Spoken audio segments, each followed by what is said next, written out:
सोमवार के दिन मां पार्वती की कथा केवल एक धार्मिक परंपरा नहीं होती, बल्कि यह मनुष्य के भीतर छिपे हुए उन भावों को छूने का माध्यम बनती है जिन्हें वह रोजमर्रा की भागदौड़ में अनदेखा कर देता है।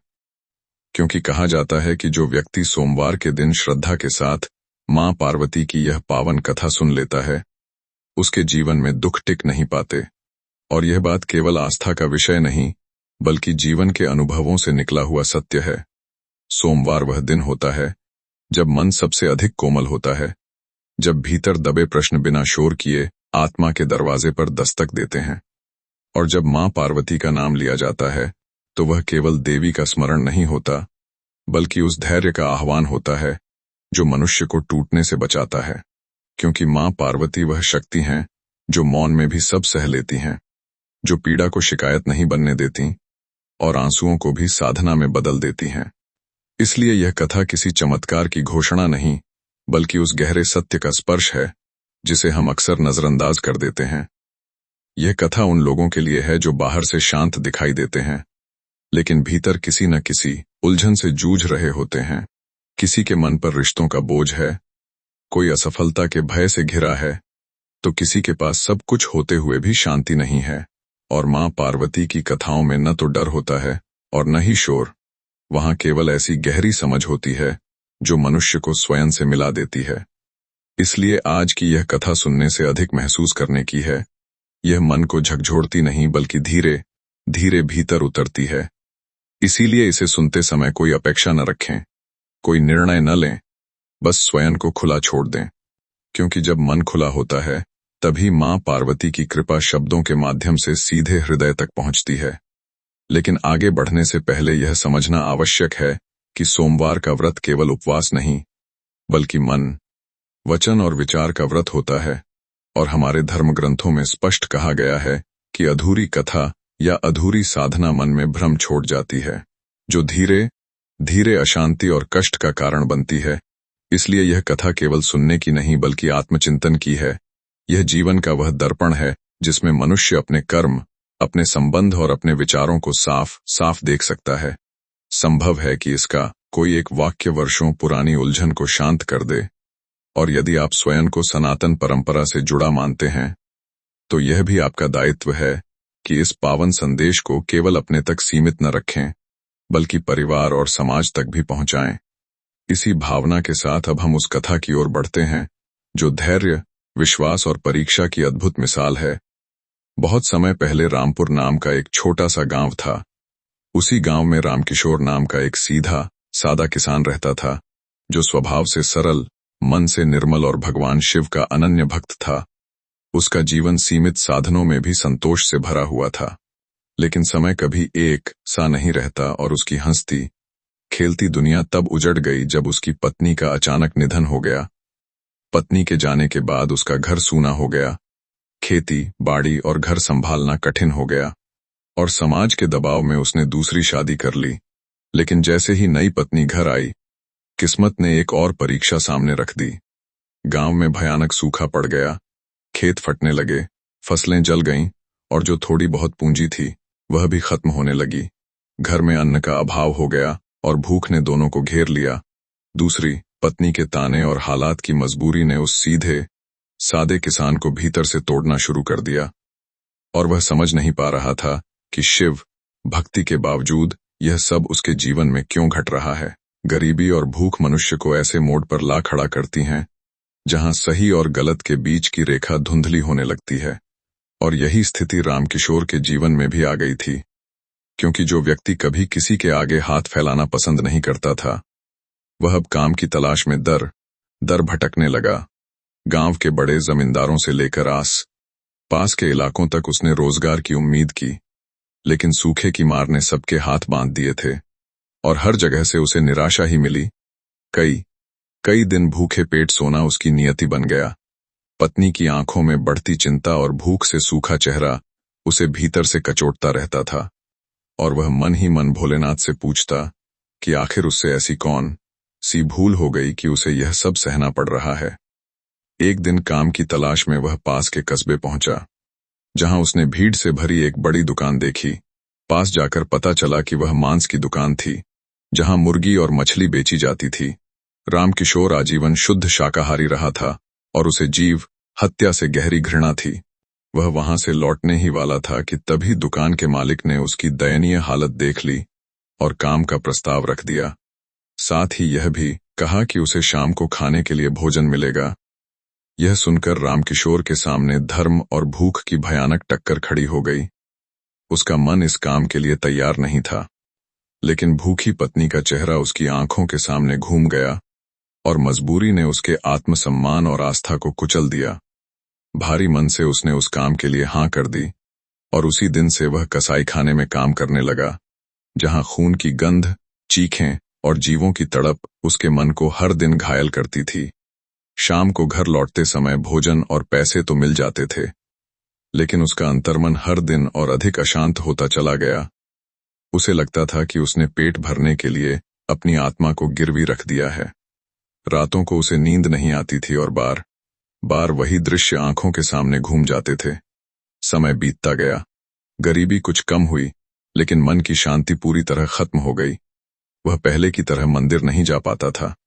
उसे लगता था कि वह अब भोलेनाथ की पूजा के योग्य नहीं रहा। और इसी मानसिक संघर्ष के बीच एक रात उसे एक विचित्र सपना आया, जिसमें उसने अपनी पहली पत्नी को सफेद वस्त्रों में देखा। उसके चेहरे पर अद्भुत तेज था और आंखों में गहरी व्याकुलता। वह कुछ कहना चाहती थी, लेकिन शब्द नहीं थे। यह सपना इतना वास्तविक था कि रामकिशोर घबराकर उठ बैठा। उसका हृदय तेजी से धड़क रहा था और उसे लग रहा था कि यह कोई साधारण संकेत नहीं, बल्कि आने वाले परिवर्तन की भूमिका है। लेकिन वह अभी यह नहीं जानता था कि यह सपना उसके जीवन की दिशा बदलने वाला है। अगले दिन भी वह उसी कसाई खाने में गया। मन पहले से ज्यादा भारी था। हर बार उसे अपने ही हृदय पर चोट जैसा लगता था।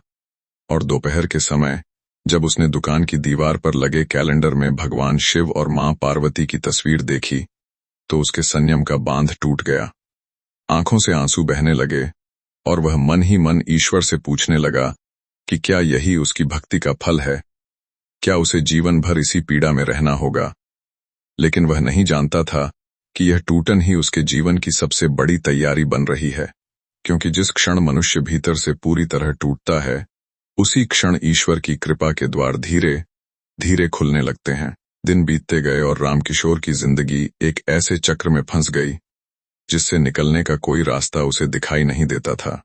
क्योंकि बाहर से उसकी हालत थोड़ी संभलती दिख रही थी, लेकिन भीतर उसका मन पूरी तरह टूट चुका था। हर सुबह भारी कदमों से कसाई खाने की ओर जाना, दिन भर जीवों की तड़प देखना और शाम को अपराध बोध के बोझ के साथ घर लौट आना उसकी दिनचर्या बन चुकी थी। वह अब पहले जैसा नहीं रहा था।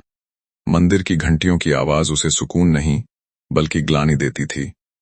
उसे लगता था कि उसके हाथ अब पवित्र नहीं रहे, इसलिए वह भोलेनाथ के सामने खड़ा होने के योग्य भी नहीं बचा। और इसी मानसिक द्वंद्व के बीच एक रात उसने फिर वही सपना देखा, लेकिन इस बार सपना पहले से अधिक स्पष्ट और गहराई से भरा हुआ था। उसने देखा कि वह एक सूखे, फटे हुए मैदान में खड़ा है। चारों ओर वही वीरानी फैली हुई है जो उसके गांव और उसके जीवन में उतर चुकी थी। तभी दूर से एक दिव्य प्रकाश उसकी ओर बढ़ता दिखाई दिया, और जब वह रोशनी पास आई तो उसने देखा कि उसमें उसकी पहली पत्नी खड़ी है। लेकिन इस बार वह अकेली नहीं थी। उसके पीछे एक विशाल और रहस्यमय छाया थी, जिसे वह ठीक से देख नहीं पा रहा था। उसकी पत्नी ने उसके सिर पर हाथ रखा और गूंजती हुई आवाज में कहा कि वह खुद को दोषी मानना छोड़ दे, क्योंकि समय का चक्र हर किसी की परीक्षा लेता है, और वह जो कर रहा है वह अपनी खुशी के लिए नहीं, बल्कि अपने परिवार को जीवित रखने के लिए कर रहा है। लेकिन साथ ही उसने यह भी कहा कि अब उसकी परीक्षा समाप्त होने वाली है। यह सुनकर रामकिशोर के भीतर उम्मीद की एक हल्की सी किरण जगी, और उसने सपने में ही पूछा कि उसे क्या करना होगा और यह पीड़ा कब खत्म होगी। तब उसकी पत्नी ने मुस्कुराकर कहा कि जिस शिव की वह सच्चे मन से पूजा करता है, वह अपने भक्त को कभी नहीं भूलता, और जब पुकार सच्ची होती है तो भगवान स्वयं मार्ग दिखाते हैं। उसने कहा कि उनके घर मेहमान आने वाले हैं और उनकी सेवा में कोई कमी नहीं होनी चाहिए, क्योंकि वही उसके कष्टों का अंत करेंगे। इतना कहकर वह प्रकाश में विलीन हो गई और रामकिशोर घबराकर नींद से जाग गया। लेकिन इस बार उसके मन में डर नहीं बल्कि एक अनजानी शांति थी। उसके कानों में वही शब्द गूंज रहे थे कि मेहमान आने वाले हैं। वह सोचने लगा कि गरीबी के इस दौर में कौन उसके घर आएगा। रिश्तेदार तो पहले ही मुंह मोड़ चुके हैं, फिर यह कौन है जो इस कठिन समय में उसकी झोपड़ी की ओर कदम बढ़ाएगा। उसने अपनी पत्नी को जगाया और उसे बताया कि उसे लगता है कि उनके घर कोई विशेष अतिथि आने वाला है और इसलिए घर की सफाई करनी चाहिए। पत्नी ने इसे गरीबी और तनाव का असर मानकर अनदेखा कर दिया, लेकिन रामकिशोर के भीतर किसी गहरे विश्वास ने जन्म ले लिया था। अगली सुबह उसने कसाईखाने जाने के बजाय घर पर रहकर झोपड़ी की सफाई शुरू कर दी। दिन बीत गया, शाम ढलने लगी और जब कोई नहीं आया तो उसका मन फिर से डगमगाने लगा। उसे लगा कि शायद यह सब उसका भ्रम था, लेकिन जैसे ही सूरज डूबने को हुआ, उसने गांव के रास्ते पर एक वृद्ध व्यक्ति को अपनी ओर आते देखा। लाठी के सहारे चलता हुआ, फटे पुराने वस्त्रों में लिपटा हुआ, जिसकी आंखों में एक अजीब सी चमक थी। और उसी क्षण रामकिशोर के भीतर यह एहसास जाग उठा कि शायद यही वह मेहमान है जिसकी ओर उसका सपना इशारा कर रहा था। वह बूढ़ा व्यक्ति धीरे धीरे रामकिशोर की झोपड़ी के पास आकर रुका और कांपती हुई आवाज में पानी मांगा। रामकिशोर ने बिना किसी हिचक के उसे अंदर बुलाया, खाट पर बैठाया और अपनी पत्नी से पानी और थोड़ा सा गुड़ लाने को कहा। हालांकि घर में खुद खाने को मुश्किल से कुछ था, फिर भी उसके संस्कार उसे किसी अतिथि को खाली हाथ लौटाने की अनुमति नहीं देते थे। बूढ़े ने पानी पिया और आशीर्वाद देते हुए कहा कि इस सूखे के समय में जहां लोग अपनों से भी मुंह मोड़ लेते हैं, वहां एक अनजान की प्यास बुझाना ईश्वर को प्रिय होता है। उसकी बातों में ऐसी गहराई थी कि रामकिशोर को लगा यह कोई साधारण मुसाफिर नहीं है। जब बूढ़े ने रात ठहरने की अनुमति मांगी तो पत्नी ने इशारों में मना करने को कहा, लेकिन रामकिशोर को सपने के शब्द याद आ गए और उसने तुरंत हामी भर दी। रात के भोजन में केवल 2 लोगों जितना ही खाना था। फिर भी रामकिशोर ने स्वयं उपवास रखने का निश्चय किया और अतिथि के सामने थाली रख दी। लेकिन बूढ़े ने सबको साथ बैठकर थोड़ा थोड़ा खाने को कहा और आश्चर्य की बात यह हुई कि उस थोड़े से भोजन से ही तीनों का पेट भर गया। भोजन के बाद ठंडी हवा चलने लगी और रामकिशोर बूढ़े के पास बैठ गया। बूढ़े ने उसके सिर पर हाथ रखकर उसके मन का बोझ पूछ लिया और जैसे ही उसे यह स्नेह मिला, रामकिशोर भीतर से टूट गया। उसने अपनी पूरी कहानी उस बूढ़े को सुना दी। गरीबी, सूखा, कसाईखाने की मजबूरी और आत्मग्लानि, सब कुछ। उसने रोते हुए खुद को पापी बताया और कहा कि भोलेनाथ उसे कभी माफ नहीं करेंगे। तब बूढ़े ने गंभीर स्वर में कहा कि ईश्वर कर्म से पहले मन की शुद्धता देखता है और मजबूरी में किया गया कर्म वही नहीं होता जो स्वार्थ से किया जाए। लेकिन अब समय आ गया है कि वह उस काम को त्याग दे। बूढ़े ने उसे आदेश दिया कि अगले दिन वह कसाईखाने न जाकर अपने सूखे खेत में जाए और किसान की तरह हल चलाए। यह सुनकर रामकिशोर चौंक गया, क्योंकि उसके खेत वर्षों से बंजर पड़े थे और पानी का नामो निशान नहीं था। फिर भी उस बूढ़े की वाणी में ऐसा विश्वास था कि उसने बिना तर्क किए हामी भर दी। अगली सुबह उसने सचमुच काम छोड़ दिया और खेत की ओर चल पड़ा। गांव वालों ने उसका मजाक उड़ाया, ताने मारे, जमींदार ने हंसी उड़ाई, लेकिन वह चुपचाप आगे बढ़ता रहा। खेत पर पहुंचकर उसने देखा कि जमीन पत्थर जैसी सख्त हो चुकी है। तभी वह बूढ़ा भी वहां आ पहुंचा और उसे हिम्मत दी। रामकिशोर ने कुदाल उठाई और पूरी ताकत से जमीन खोदने लगा। हाथों में छाले पड़ गए, शरीर पसीने से भीग गया, लेकिन वह रुका नहीं, मानो वह मिट्टी नहीं बल्कि अपनी तकदीर को जोत रहा हो। थककर गिरने पर बूढ़े ने उसे पानी पिलाया और उसके भीतर नई ऊर्जा भर दी। शाम तक उसने खेत का एक छोटा सा हिस्सा जोत दिया। तब बूढ़े ने अपनी झोली से सुनहरे रंग के बीज निकालकर उसे दिए और कहा कि इन्हें पूरी श्रद्धा से बो दे, भले ही तर्क कहे कि यह असंभव है, क्योंकि जहां मनुष्य की सोच खत्म होती है, वहीं से ईश्वर की लीला शुरू होती है। रामकिशोर ने शिव नाम का जाप करते हुए बीज बो दिए और जैसे ही आखिरी बीज मिट्टी में गया, हवा का रुख बदल गया, मानो प्रकृति किसी बड़े परिवर्तन की तैयारी कर रही हो। और उसी क्षण रामकिशोर को यह आभास होने लगा कि उसकी परीक्षा अब अंतिम चरण में प्रवेश कर चुकी है। जब रामकिशोर बीज बोकर और बूढ़े बाबा के साथ गांव की ओर लौटा तो बाहर से भले ही कुछ नहीं बदला था, लेकिन उसके भीतर एक गहरा सुकून उतर चुका था, जैसे लंबे समय बाद मन का बोझ हल्का हुआ हो। गांव के लोग अब भी चौपाल पर बैठे उसकी असफलता पर फुसफुसा रहे थे। कोई उसे पागल कह रहा था तो कोई दुख के मारे भ्रमित, लेकिन रामकिशोर को अब इन बातों से फर्क नहीं पड़ रहा था। वह घर पहुंचा तो पत्नी ने उसके हाथों के छाले, फटे कंधे और मिट्टी से सने कपड़े देखे और रो पड़ी। उसे लगा कि उसके पति ने बेकार में खुद को तोड़ लिया, लेकिन रामकिशोर ने मुस्कुराकर कहा कि उसने मिट्टी में बीज नहीं बल्कि अपनी उम्मीद बोई है। उस रात घर में बहुत कम खाना था। पड़ोस से उधार लिया गया आटा, 2 सूखी रोटियां और वही बूढ़ा बाबा जिनके चेहरे पर अद्भुत शांति थी। तीनों ने थोड़ा थोड़ा खाया और फिर खुले आकाश के नीचे बैठ गए। ठंडी हवा चल रही थी जो सूखे की तपिश के बाद किसी वरदान जैसी लग रही थी। उसी समय बाबा ने कहा कि अगले दिन रामकिशोर को खेत नहीं बल्कि गांव के बाहर स्थित पुराने उजड़े हुए शिव मंदिर जाना है। वह मंदिर जहां वर्षों से किसी ने दिया नहीं जलाया था और जिसे लोग लगभग भूल चुके थे। यह सुनकर रामकिशोर हैरान हुआ, लेकिन उसने बिना सवाल किए बाबा की बात मान ली। उस रात उसे फिर एक सपना आया, लेकिन इस बार सपना भय का नहीं बल्कि आशीर्वाद का था। उसने देखा कि उसके खेत पर आकाश से उजली रोशनी गिर रही है और किसी दिव्य स्वर में कहा जा रहा है कि उसकी भक्ति और धैर्य ने देवताओं का ध्यान खींच लिया है। सुबह उठते ही उसे अपने शरीर में नई ऊर्जा का अनुभव हुआ, जैसे कल की सारी थकान गायब हो गई हो। लेकिन जब वह उठा तो देखा कि बाबा घर में नहीं हैं। पूछने पर पड़ोसियों ने बताया कि बूढ़े बाबा भोर में ही मंदिर की ओर जाते दिखे थे। यह सुनते ही रामकिशोर तेजी से मंदिर की ओर चल पड़ा।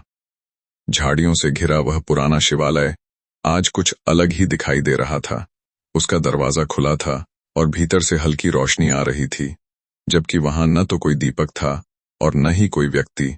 रामकिशोर का हृदय तेजी से धड़कने लगा। जैसे ही वह भीतर पहुंचा उसने देखा कि शिवलिंग पर ताजे फूल और बेलपत्र चढ़े हुए हैं और बाबा ध्यानमग्न अवस्था में बैठे हैं, लेकिन आज उनका तेज असामान्य था। ऐसा लग रहा था मानो वह कोई साधारण मनुष्य न हो। बाबा ने बिना आंखें खोले कहा कि रामकिशोर शिवलिंग का अभिषेक अपने आंसुओं से करे, अपने पश्चाताप से। यह सुनते ही रामकिशोर फूट फूट कर रो पड़ा। उसके भीतर वर्षों से दबा अपराध बोध, पीड़ा और ग्लानि सब बाहर आ गई। उसके आंसू शिवलिंग पर गिरते रहे और उसी क्षण मंदिर के बाहर बादलों की गूंज सुनाई देने लगी, मानो प्रकृति स्वयं इस पश्चाताप की साक्षी बन रही हो। जैसे ही रामकिशोर मंदिर के बाहर आया, उसने आकाश की ओर देखा और उसकी आंखें विस्मय से फैल गईं। वही आसमान जो वर्षों से निर्दय था, आज घने काले बादलों से ढका हुआ था और उनमें से एक अलौकिक चमक झलक रही थी। अचानक तेज बिजली कड़की और उसके साथ ही मूसलाधार बारिश शुरू हो गई। यह साधारण वर्षा नहीं थी बल्कि सूखी धरती पर अमृत की वर्षा थी। पानी की बूंदें रामकिशोर के चेहरे पर गिरीं तो उसे ऐसा लगा मानो मां पार्वती स्वयं उसे आशीर्वाद दे रही हों। गांव भर में खुशी की लहर दौड़ गई। लोग घरों से निकलकर बारिश में भीगने लगे, बच्चे हंसने लगे, बूढ़ों की आंखों में आंसू आ गए और वर्षों बाद मिट्टी की सौंधी खुशबू हवा में घुल गई। तभी रामकिशोर को बाबा की याद आई और वह दौड़कर मंदिर के भीतर गया, लेकिन वहां पहुंचते ही उसके पैरों तले जमीन खिसक गई। बाबा वहां नहीं थे, सिर्फ उनकी लाठी और कमंडल शिवलिंग के पास रखे थे और भूमि पर फूलों से ओणम अंकित था। तभी गर्भगृह में एक दिव्य प्रकाश फैला और एक गंभीर, आत्मा को छू लेने वाली आवाज गूंजी, जिसने बताया कि बाबा कोई साधारण साधु नहीं थे, बल्कि स्वयं महादेव ने उसकी परीक्षा लेने के लिए यह रूप धारण किया था। उस आवाज ने कहा कि संकट की घड़ी में भी रामकिशोर ने अपना मन अशुद्ध नहीं होने दिया। उसने मजबूरी में काम किया, लेकिन जब सही मार्ग दिखाया गया तो बिना देर किए उसे छोड़ दिया। इसलिए अब उसकी गरीबी और पीड़ा का समय समाप्त हो चुका है और मां पार्वती ने उसके खेत को अन्नपूर्णा के आशीर्वाद से भर दिया है। यह सुनते ही रामकिशोर रोता बिलखता मंदिर से बाहर निकला और बारिश में भीगता हुआ अपने खेत की ओर दौड़ा। वहां पहुंचकर जो दृश्य उसने देखा वह किसी चमत्कार से कम नहीं था। जहां कल तक पत्थर जैसी सूखी जमीन थी वहां पानी भरा था और उसी पानी के बीच से सुनहरी चमक वाली फसल लहलहा रही थी।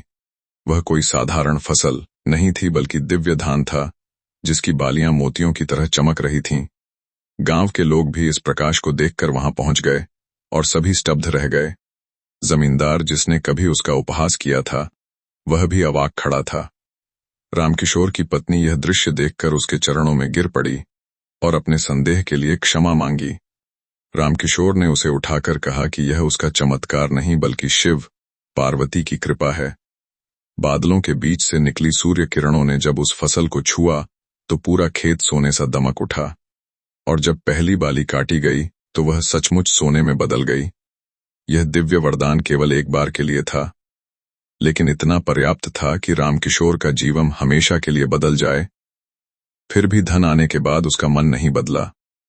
उसने सबसे पहले शिव मंदिर का जीर्णोद्धार करवाया, गांव में अन्न क्षेत्र खुलवाया, कुएं और तालाब बनवाए ताकि फिर कभी सूखा न पड़े।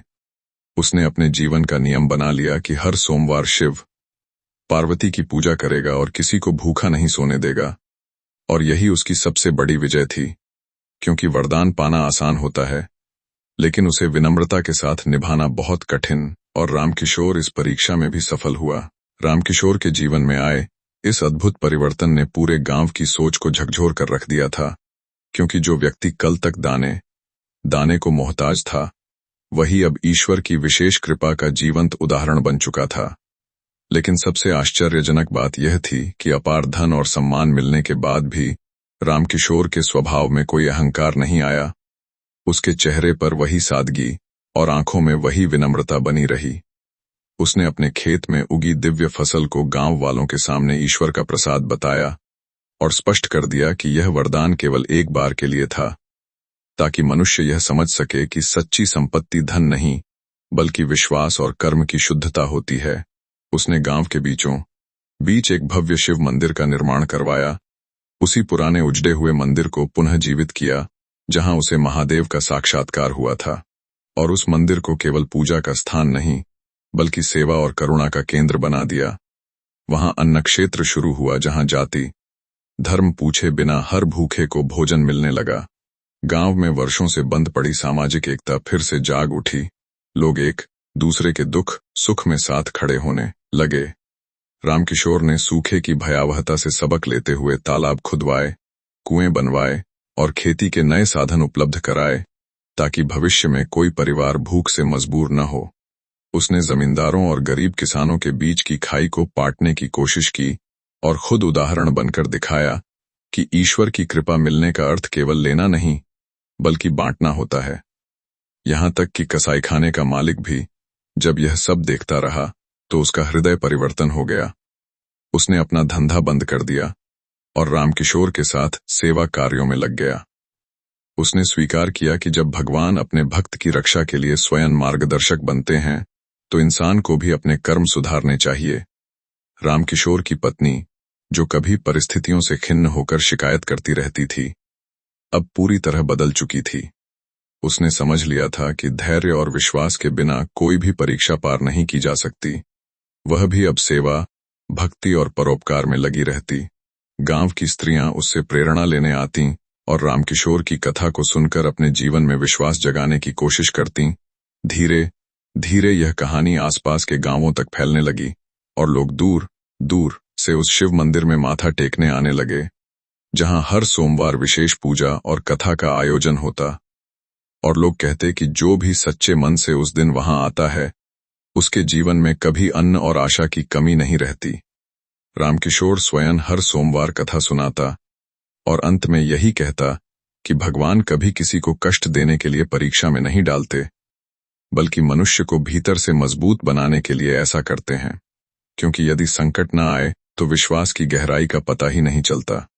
समय बीतता गया और रामकिशोर की कथा एक लोककथा का रूप लेने लगी, लेकिन उसके लिए यह केवल बीते हुए दिनों की कहानी नहीं थी, बल्कि हर दिन की साधना थी। वह जानता था कि ईश्वर की कृपा को बनाए रखने का एक ही मार्ग है विनम्रता और निरंतर कर्म। इसलिए उसने अपने जीवन का कठोर नियम बना लिया कि चाहे हालात कैसे भी हों, वह कभी किसी भूखे को खाली हाथ नहीं लौटाएगा और कभी अपने मन में अहंकार को प्रवेश नहीं करने देगा। हर सोमवार वह स्वयं शिवलिंग का अभिषेक करता, बेलपत्र चढ़ाता और मां पार्वती से यही प्रार्थना करता कि उसका मन सदा निर्मल बना रहे। कई बार लोग उससे पूछते कि क्या उसे उस समय अपने कसाईखाने में काम करने का पश्चाताप होता है। तब रामकिशोर शांत स्वर में कहता कि वह समय उसकी मजबूरी थी और वही उसकी सबसे बड़ी परीक्षा भी, क्योंकि ईश्वर ने उसे वहीं से उठाकर यह सिखाया कि मनुष्य को कभी किसी के संघर्ष का उपहास नहीं करना चाहिए। वह समझाता कि कर्म केवल बाहरी कार्य से नहीं, बल्कि नियत से तय होते हैं। यदि मन साफ हो तो सबसे कठिन परिस्थिति भी मोक्ष का मार्ग बन सकती है। एक दिन जब वह अपने खेत के किनारे बैठा सूर्यास्त देख रहा था, उसे फिर वही दिव्य स्वप्न आया जिसमें मां पार्वती और भगवान शिव नंदी पर विराजमान थे।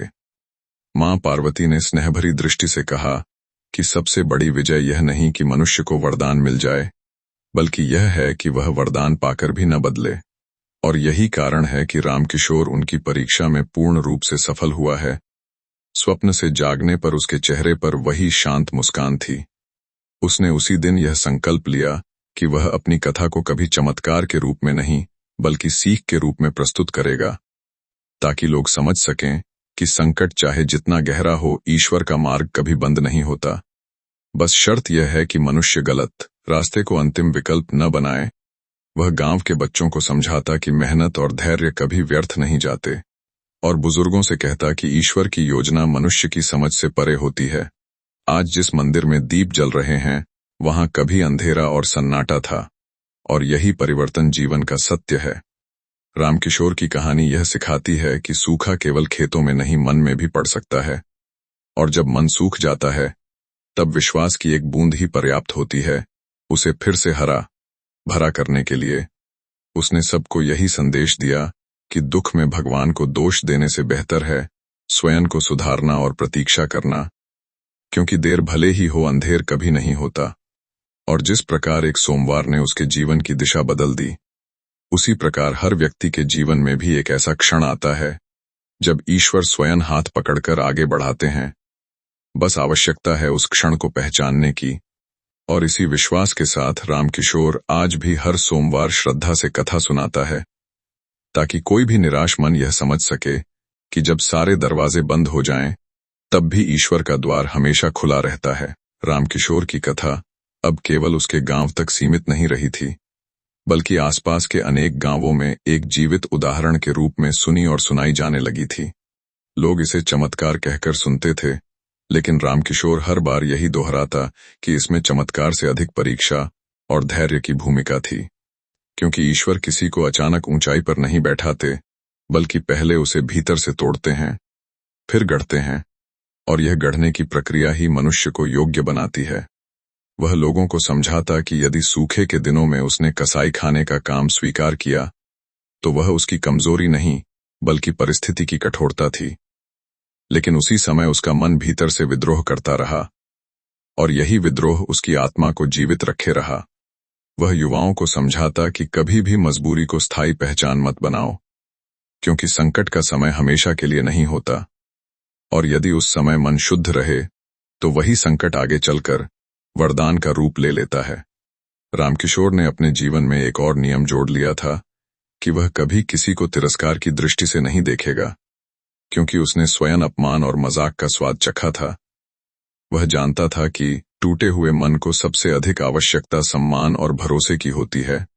गांव में जब भी कोई किसान निराश होकर उसके पास आता, तो वह उसे अपने खेत की ओर ले जाता और कहता कि जिस जमीन को सबने बंजर मान लिया था, वही जमीन ईश्वर की कृपा से सोना उगल सकती है, बशर्ते किसान उसमें अपना पसीना और विश्वास दोनों बो दे। धीरे धीरे गांव में श्रम और एकता का भाव लौटने लगा। लोग एक दूसरे की मदद करने लगे और मंदिर केवल पूजा का स्थान नहीं, बल्कि सामूहिक संकल्प का केंद्र बन गया। हर सोमवार वहां कथा होती, भजन होते और अंत में सामूहिक भोजन, जिसमें अमीर और गरीब का कोई भेद नहीं रहता। रामकिशोर स्वयं पंक्ति में बैठकर सबके साथ भोजन करता, ताकि किसी को यह न लगे कि वह स्वयं को दूसरों से ऊपर मानता है। वह कहता कि जिस दिन मनुष्य खुद को दूसरों से बड़ा समझने लगे, उसी दिन ईश्वर उससे दूर हो जाते हैं। उसकी पत्नी भी अब इस सेवा में पूरी निष्ठा से जुट चुकी थी। जो कभी गरीबी से डरती थी, अब वही दूसरों को धैर्य का पाठ पढ़ाती थी। गांव की स्त्रियां उससे सीख लेती कि विपत्ति के समय पति का साथ देना ही सबसे बड़ा धर्म है। रामकिशोर की यह सोच धीरे धीरे समाज की सोच को बदलने लगी। लोग समझने लगे कि पूजा केवल मंदिर में सिर झुकाने से नहीं, बल्कि जरूरतमंद के आंसू पोंछने से भी होती है। और यही वह बिंदु था जहां रामकिशोर की कथा एक साधारण कहानी से ऊपर उठकर जीवन दर्शन बन गई। समय के साथ रामकिशोर के जीवन में स्थिरता आ गई थी, लेकिन उसने कभी इस स्थिरता को आलस्य में नहीं बदलने दिया। वह जानता था कि ईश्वर की कृपा बनाए रखने के लिए सतत कर्म आवश्यक है। इसलिए वह स्वयं खेती भी करता रहा और गांव के अन्य किसानों को भी नई तकनीकें और सामूहिक श्रम का महत्व सिखाता रहा। उसने यह स्पष्ट कर दिया कि वह दिव्य सोने वाली फसल एक विशेष वरदान थी जो दोबारा नहीं आएगी, ताकि कोई भी व्यक्ति चमत्कार की प्रतीक्षा में कर्म करना न छोड़ दे। वह कहता कि यदि हर समस्या का समाधान चमत्कार से हो जाए तो मनुष्य मेहनत करना ही भूल जाएगा। इसी सोच के साथ उसने गांव के युवाओं को आत्मनिर्भर बनने की प्रेरणा दी। उन्हें यह समझाया कि ईश्वर उन्हीं की सहायता करते हैं जो स्वयं प्रयास करते हैं। एक दिन गांव में किसी ने उससे पूछा कि क्या वह अपने बीते संघर्षों को याद करके दुखी होता है। तब रामकिशोर ने मुस्कुराकर कहा कि यदि वह संघर्ष न होता तो शायद उसका विश्वास इतना मजबूत न बन पाता। उसने स्वीकार किया कि कसाईखाने के वे दिन उसके जीवन के सबसे कठिन दिन थे, लेकिन उन्हीं दिनों ने उसे यह सिखाया कि मनुष्य को कभी भी अपने अंतर्मन की आवाज को दबाना नहीं चाहिए। वह बताता कि जिस दिन उसका मन पूरी तरह टूट गया था, उसी दिन ईश्वर की कृपा ने उसके जीवन में प्रवेश किया। इसलिए वह हर दुख को ईश्वर का संदेश मानता है, न कि सजा। गांव के बुजुर्ग जब यह सुनते तो कहते कि रामकिशोर की बातों में शास्त्रों का सार है। बिना शास्त्र पढ़े उसने जीवन से ही ज्ञान प्राप्त कर लिया। उसके बनाए मंदिर में अब दूर दूर से लोग आने लगे थे, कोई अपनी बीमारी के लिए, कोई कर्ज से मुक्ति के लिए, तो कोई मन की शांति के लिए। और रामकिशोर हर किसी से यही कहता कि वह उसे नहीं बल्कि अपने विश्वास को मजबूत करे, क्योंकि ईश्वर बाहर नहीं बल्कि भीतर बसते हैं। सोमवार के दिन मंदिर में विशेष शांति होती। ऐसा लगता मानो स्वयं मां पार्वती उस स्थान पर विराजमान हो। कई लोगों का कहना था कि वहां बैठते ही मन का भार हल्का हो जाता है। रामकिशोर इसे किसी चमत्कार का परिणाम नहीं मानता था, बल्कि सामूहिक विश्वास और पवित्र भावना की शक्ति मानता था। और इसी भावना के साथ उसने जीवन भर यह प्रण लिया कि वह अपनी कथा को कभी व्यापार नहीं बनाएगा, न ही अपने नाम का महिमा मंडन करेगा, क्योंकि जो कृपा उसे मिली थी वह उसकी नहीं बल्कि ईश्वर की थी, और मनुष्य का काम केवल माध्यम बनना है। यही उसकी सबसे बड़ी सीख थी। जैसे जैसे वर्षों का प्रवाह आगे बढ़ा, रामकिशोर की उम्र बढ़ती गई, लेकिन उसके भीतर की चेतना और अनुशासन पहले से अधिक दृढ़ होता चला गया। वह जानता था कि समय के साथ चमत्कार की चमक फीकी पड़ सकती है, लेकिन यदि विचार और आचरण शुद्ध हों तो उनका प्रभाव कभी कम नहीं होता। इसलिए उसने स्वयं को कथा का नायक मानने से सदा इनकार किया और खुद को केवल एक उदाहरण के रूप में प्रस्तुत किया।